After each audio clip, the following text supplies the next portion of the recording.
Welcome to the HR Uprising podcast. This highly practical podcast series explores HR and management hot topics and challenges through conversations with relevant experts and real-life people professionals. Brought to you by Actus software, our aim is to build a better workplace for people. The HR Uprising is about collaborating and supporting each other to build the confidence and skills to rise up to each challenge and deliver real, lasting business value. You can find out more at hruprising.com or join our LinkedIn community. Now introducing your host, chartered psychologist, best-selling author, entrepreneur and speaker, Lucinda. Hi there. I thought I'd just jump on with a quick introduction before we get into this week's episode, which is how do we prepare for a remote appraisal, a subject that came about through popular demand. But the reason for this was I wanted to thank the three fantastic guests that I had for our episode 99, 100 and 101. If you didn't get a chance to listen to them, do have a listen. We had the fantastic Perry Timms on talking all about energy, the energised workforce, and he was a real force of nature and fabulously energetic to listen to, followed by Dave Ulrich, the grandfather of modern HR, some may say. He's certainly not that old, but a really inspiring individual. And then last but not least, the brilliant Michelle Parry-Slater, who has just launched the Learning and Development Handbook. So those are three really great guests, our 99th, 100th and 101st episode. And if you did miss them, perhaps go back and have a listen. I hope you'll enjoy them. Going forwards, we've got appraisals going on. I've got other content, remote appraisals this week. We've done mentoring. I've got stuff on engagement coming up, people asking about engagement. And I've got a couple of other really great guests. One lady who's going to talk about the wellbeing in the workplace, effectively, those aspects of things. And we've got real life HR coming up. I've also got a couple of quite exciting series in the offing, one with the HR Indies, who we're going to talk about HR Essentials, and potentially a charitable collaboration that I'm working on. So I'll tell you more about that in due course. Anyway, before we go into this week's episode, one thing I also wanted to highlight is that when I was recording the engagement strategies episode just recently, it emerged that while lots of people are seeing that engagement or feel that engagement, because we're able to work at home, is improving, a number of things, or the one aspect that seems to be lacking, is opportunities to learn and grow. People don't feel they're getting the same amount of opportunity to learn and grow. So I wanted to take the opportunity, I hope you don't mind, for a very quick plug if you're not already aware. Over the last 6 months, I've been doing loads and loads of training. My background is a trainer. I've been absolutely loving it. We've been doing virtual management training courses, also Change Superhero training courses. And we've run a number of them in-house as well as open programs. We're still running those because they've been really popular. So if you are looking to enhance the skills of your line managers, go and take a look. The links are on the HR Uprising and on our Actus website. And you might find that one of these programs might be good for you, whether it's an open program or otherwise. We've tried to pitch them really affordably, but we're getting some great feedback and I'm actually really loving doing it. So do consider that if you think people in your organisation need to brush up on their management skills. And the other brand new offering, which is very exciting, is our Actus Academy. So if you're listening and let's say your business is too small to have its own learning management system, what we've done is we've identified that there are lots of people who want to just upskill. They maybe won't go on a training course. So we've developed a little Actus Academy, which is I suppose it's learning to go. There's no long-term subscription or anything like that, but there's 5 virtual management programs on there, e-learning programs, and a series of resources and video learning on there. So if you want to just give people in your organisation, it doesn't have to be managers, some accessible learning content that they can do at their own time without any sort of long-term contracts, then the Actus Academy might be of interest for you as well. Anyway, enough plugging. Now on to this week's topic, which is how to prepare for remote appraisal, because we know it's coming around to appraisal time for many people. It's been a really abnormal year, so always good to have ideas as to how we can manage it. Thanks for tuning into the HR Uprising podcast as ever. Hi there and welcome. It's Lucinda Carney of the HR Uprising podcast, and welcome to this week's episode. And this episode has come about kind of through your feedback actually through popular request, as we've realised that we're working with a number of organisations who are really not quite sure what to do about appraisals. And I'm talking about this in terms of evaluating performance. I am going to do a future podcast on how, what the future is for appraisals. I'm still gathering quite a lot of information on what works and what doesn't work in that area, trying to get best practice and some ideas as to what we can put in instead of an end of year appraisal, because it isn't that clear. But what I wanted to look at on this particular episode was to make it, as ever, as practical and useful as possible for you, to think about how we can evaluate performance fairly in an abnormal year. Let's face it, 12 months ago, most of us hadn't really taken any notice if we'd heard of coronavirus. And 12 months later, we've been working at home, many of us, for longer than we've been working in the office, with a variety of challenges, whether it's been wellbeing, whether it's been homeschooling, whether it's been remote working. So it's been a very unusual year. So what I wanted to do was just to think this through, and this particular podcast is going to be relevant for someone who's a line manager or an HR professional within an organisation who wants to support their people, or of course if you've got a team and you need to appraise those, or if you're preparing for your own performance evaluation or appraisal. How can you fairly be assessed or demonstrate your value in an unusual year? So what I want to talk about in this session is, what would we say a good remote appraisal? And for argument's sake, I'm going to use the term appraisal in this. How might we prepare effectively for that, whether it's for our own or whether we are a line manager?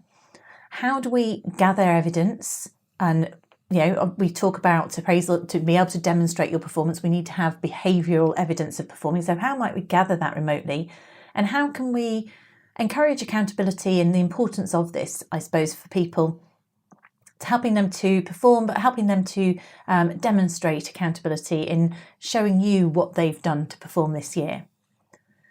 So what I was thinking is that, how is this year different from other years other than geography, as in we're located in a different way?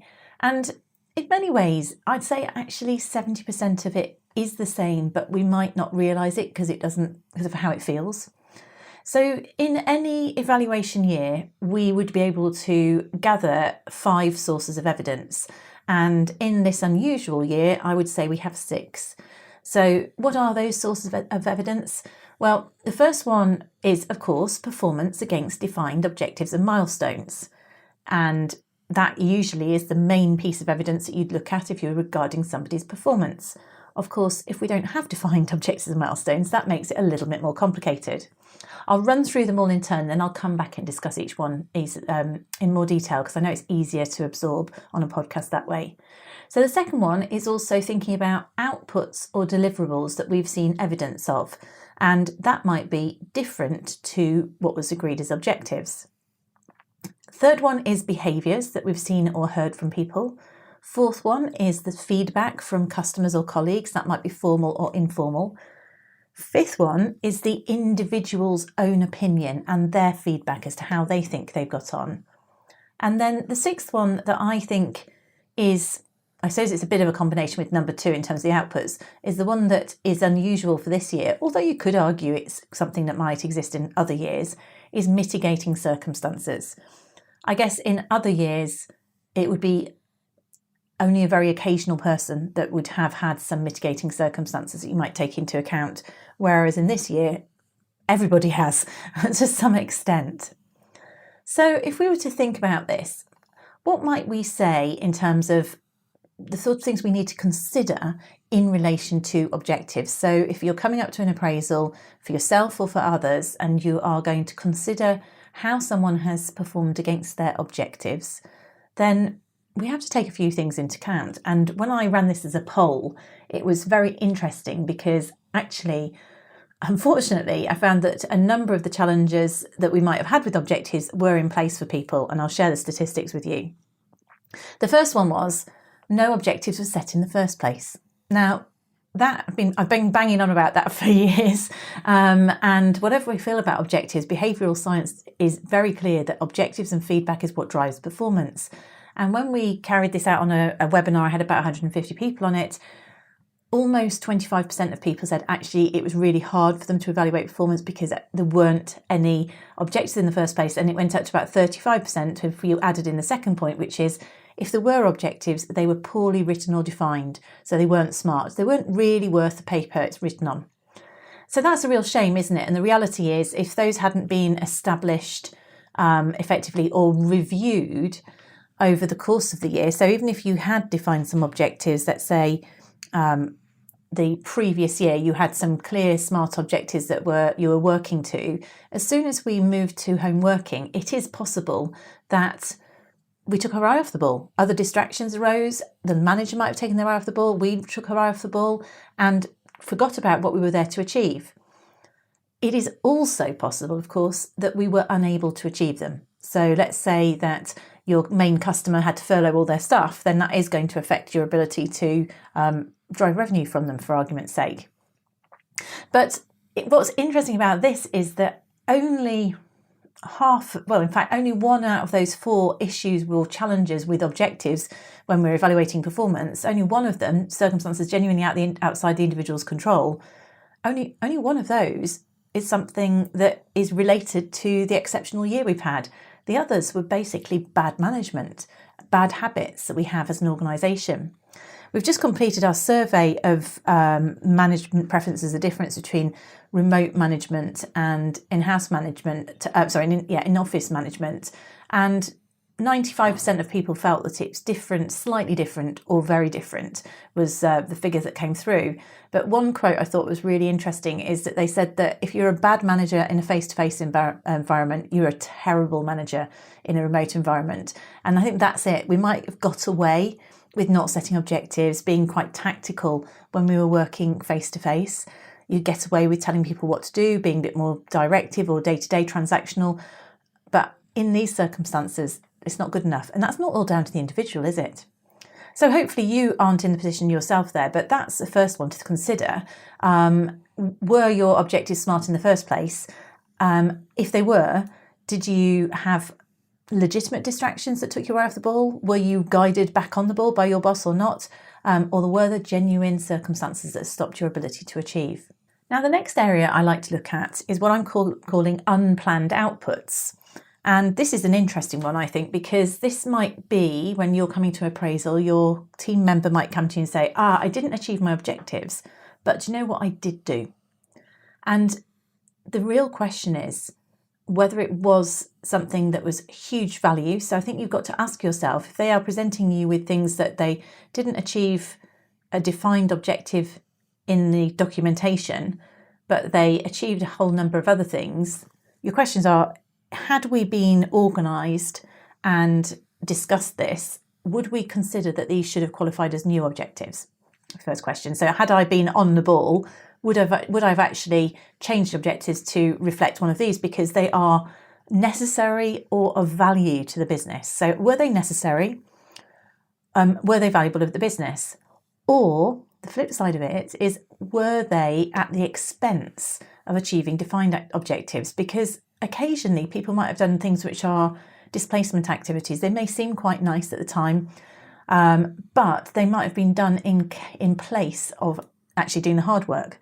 So by a displacement activity, I'm talking about where we might find ourselves tidying our desk when we really should be writing a presentation or doing something harder, if you like. So, let's say somebody took it upon themselves to organise the team quiz or the team social every week, which was really valuable throughout the summer. But if they did that in place of, if they were committing hours to it and not achieving their sales target, you've got to ask the question. But of course, really, we should have been asking the question then. So the flip of that, of course, is, were they the sort of person that was doing that on top of everything else? Maybe they had to homeschool in the day and they were working all hours because they were still doing their 8 hours or whatever. We know lots of people have struggled to get away from the desk. So the flip of it might be that they did unplanned outputs on top of their main job and been hugely overproductive. And so it could also be that this is an example of overperformance or them pivoting to meet the demand within your business. So we've got objectives, we've got unplanned outputs. Those are things we can take into account in terms of our performance. Then thirdly, of course, is our behavioural evidence. So the how we've done things. And this is increasingly important for many organisations, whether they feel that they've got a competency framework or values that they want people to live. We know that it's not just what we do, it's how we do it that can make a massive difference. Yet I've heard lots of managers say, we're not getting that informal contact, I haven't got the face-to-face behaviours, how am I supposed to judge people's behaviours? And I think I would challenge that, because admittedly, okay, you're not sitting next to somebody day in, day out, but even when we are, we can be really quite unobservant, I certainly can be, of what it is that people are doing. It's more about a way of mind or a type of thinking. So, even when we're working remotely with people, we may not be seeing that incidental stuff, that chat in the hallway, but we are still seeing them interact. If you think of things that they might have seen or heard, we would be seeing how they interact with their team members, how they interact on your collaboration calls. Do they respond quickly if you use Skype or Slack or whatever your channels might be? So there's actually lots of ways in which you can see the way they communicate verbally, the way they turn their cameras on, how do they write emails, the tone of voice on calls, whether or not they seem to kind of offer things to go the extra mile. So there are definitely things that we see or hear, and the question is about being observant about those. So remember, it's just maybe we just got to work a little bit harder would be my case, but I think that's the case even in real life, in office life, face-to-face life. We still saw behaviours and we didn't realise we were seeing them. People find it hard because we don't necessarily notice what it is we're looking for.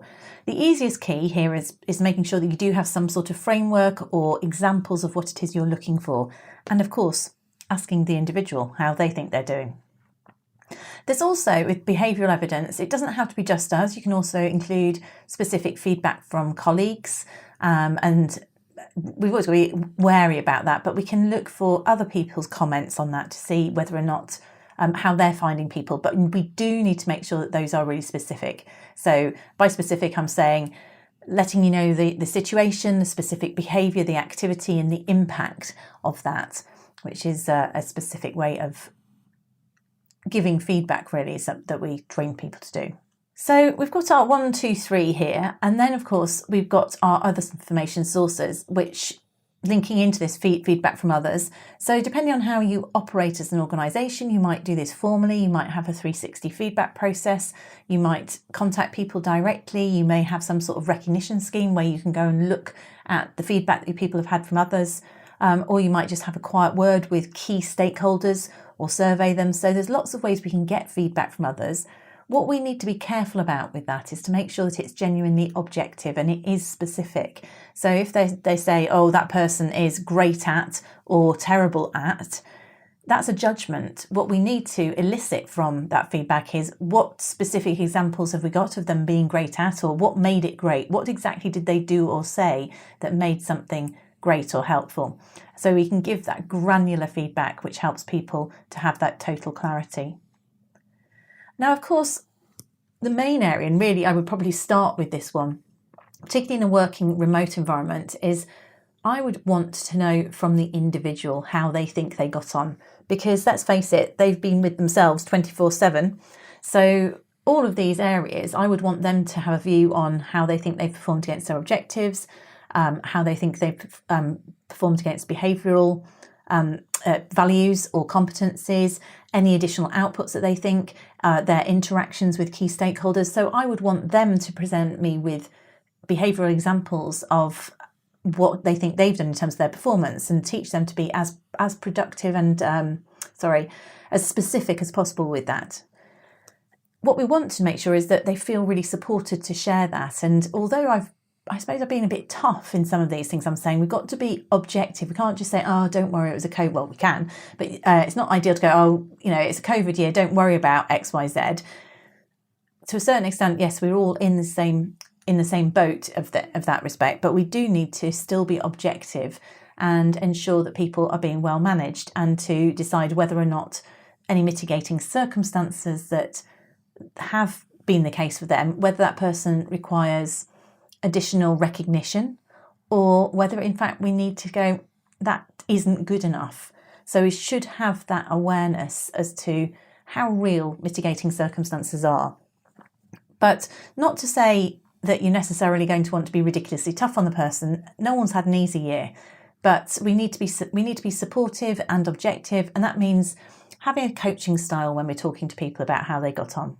So those are my 6 points that I think are worth thinking about if we are going to be objective. And one of the most important ones is, at the very least, make sure we set up for success next year. The odds are we're going to be working remotely for a good few months yet, and whether or not we'll ever go back to the way we worked before is a good question.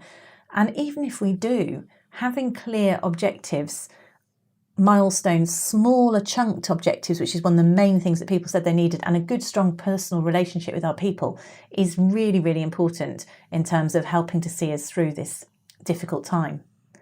The other things I was thinking about are really just how we can be practical in terms of setting up for success in the appraisal conversation. We need to make sure that we have got enough time to do it properly. So that includes us preparing. So those points that I've just run through, having that time to think, ideally getting the individual, if it's our staff member, to prepare in advance and maybe let us have a look at it so you get a sense of where they think they are and what their mindset is. We need to choose an appropriate environment, and that, I think, means something entirely different from what it would have meant if I'd asked you a year ago. So, a year ago it might have been book a room or go somewhere that's, secluded. Now, I think it's actually about working with them to find out when they are going to feel in the right headspace. If they're in a shared flat or they've got kids at home and they're working on the kitchen table overseeing their Zoom calls, their Google Classroom, then that's entirely different from the way it was before, and that is out of their control. So we have to maybe think about the right time of day and the way in which we are going to interact with them in terms of the collaboration. Always good for us to be a coach in this circumstance. So asking questions and listening, even though we've done some pre-thinking. So even though we might say, well, I noticed that you achieved X, Y, and Z, what made you think that, or how did you feel? What did you think you achieved? So nice open questions, find out how they feel, but definitely let's be honest, constructive, and upbeat. We need to be ready to also recognise how well they've done, give future direction and clarity, and take our form of responsibility where needed for any part we might have played, because we too will have been having our own challenges as line managers. It is about sharing the responsibility though with them. It is the individual's responsibility in many ways for their appraisal, so they should do the work for this as you would for your own appraisal. But what I'd say is do spend some time thinking in advance of those 6 information sources that I've run through earlier, and allowing yourself some good quality preparation thinking time where you can capture specific examples of behaviours. And I'm very briefly going to run through a little model that we've been using, which I know with this audience most of you will have come across. So I think you'll have heard of the STAR model, often used in recruitment. We've been using this for specific feedback for people. So if I was talking about giving specific feedback around, let's say, a competency or an action or an activity that's relevant to an objective, the S stands for situation, or setting the scene, so they know when it was that this was observed, or this behaviour, or when they delivered that piece of work, which is seen as their output, the time evaluating. The T is the task or activity, and it needs to be relevant to the objective or competency we're evaluating. The action is specifically what they said or did, what we saw them do or say. And the R is the result or the impact. And of course, then you can talk about the next steps as to where we go from there. So having that STAR model is a really nice way that you can prepare to have a really well thought through, good quality appraisal. And if you've got a massive team, even if you can just prepare three or maybe 4 examples, they don't all have to be positive, of the STAR for the worst person you're working with, they are going to know that you've invested in them, and it's going to come over as much better quality than saying things like, oh, you did really well, that was great, oh, never mind. So we have some really good quality specific feedback. So if there was a specific value or objective that you saw them demonstrate effectively, then we could give them that. And equally, if they did it less well, we could talk about that too. Here's a couple of examples. They're not brilliant, but I always think it's easier if I can try and give something which is a worked example. So if I was looking at a communication competency, we might set the scene by saying, hi Rachel, let's focus on our competency of communication. Then the task or activity, I would say, as you know, your role is to answer team and customer inquiries over the telephone. Sounds a bit patronising, it doesn't like this. You'd say it much more naturally like this. I'm obviously spelling it out as we go. Then the A is the action, and so I'm going to be specific. So I noticed that your intonation on calls is really varied. You use lots of inflection in your voice and you have very clear diction. And I particularly like the way you adapted your tone and softened it for the customer that sounded really quite quiet and unsure. So that was what they did, and it was quite specific about the way their voice sounded. The result or the impact, this made you come over as clear, positive and interested. So this is where I'm saying I'm judging there, but it's the impact. That's then I can own that impact, and I believe it will have really benefited the customer's experience. Now, it would have been even better if I could say, and the customer sent an email of thanks to say what a great job you've done. What's the next steps? It's always good to finish on that. So I was saying, carry on doing that, carry on delivering that great customer service would be the way in which I would close it. So we don't just leave it hanging and say, keep on doing more of that. So that's a really nice, specific bit of recognition or praise. And it shows that you've thought about it. And it means that because we've been so specific, the individual is better able to repeat the behaviour. But also they know that you valued them. You've put the effort into coming up with that for them. Then let's look at communication from a developmental point of view. So, Rachel, let's focus on our competency of communication. As you know, your role is to answer team and customer inquiries over the telephone, so that's the same thing. I noticed the action. I noticed that on the last few team calls, you weren't using the company headset that we provided you with. Now, it's interesting. This came out from real inspiration from one of the courses we've been running with one of the training sessions. It was a genuine issue that someone was having with their team member. And I actually felt that this is something they needed some clear direction feedback against. So they've been provided with a company headset, the person's choosing not to use it. So the result or impact, this made you really hard to hear because you were just using the computer microphone, and I'm concerned that this is going to negatively affect customer experience. So that's my view of the concern. I'm also saying how I found it hard to hear. And then the next steps on this one would be one of two options, maybe both. The first one would be to explore, so that would make it a stair model rather than just a star model. And I would say something like, can I understand why? They might say that it's giving them a headache, it's too tight, or that it's broken, or they just go, I can't be bothered. In which case I would say, well, actually, we've got you this as company equipment. It is important that you use this equipment from now on. It is it's part of, it is a performance requirement that we make sure that we give the best customer experience, and that includes making sure that the sound quality is as good as possible. So it would be leading into a line in the sand conversation if it was just a choice that people were demonstrating that they didn't want to do it. So those are just a couple of examples of which, if you are going to do that prep, even if you've got a big team or if you're going to do it for yourself, you can go through this star or stair model, which just brings out exactly what it is you've done. It doesn't take a huge amount of time, but it does take some quality thought. And if we do that, we have 2 or 3 great examples. That's going to help our team members have clarity about what they're doing really well, what they need to change, and it is going to make them feel valued. So that's it. Those are my thoughts on what we can do to have an effective performance evaluation or appraisal conversation in an unusual year. There are some downloads you can get from the HR Uprising webpage. I've got a little video version of this and some slides. So do feel free, you can go and download that. If you go to the hruprising.com page, that's where we always put the links relative to a specific episode. So thank you for tuning in, and do tune in next week. Thank you for listening to the HR Uprising, proudly brought to you by Actus Software, the joined-up performance and talent management solution. You can access links to any of the information or resources mentioned in the show via the podcast page at www.hruprising.com. If you like what we do, please subscribe, tell your colleagues, and leave a review. Thank you for listening to the HR Uprising.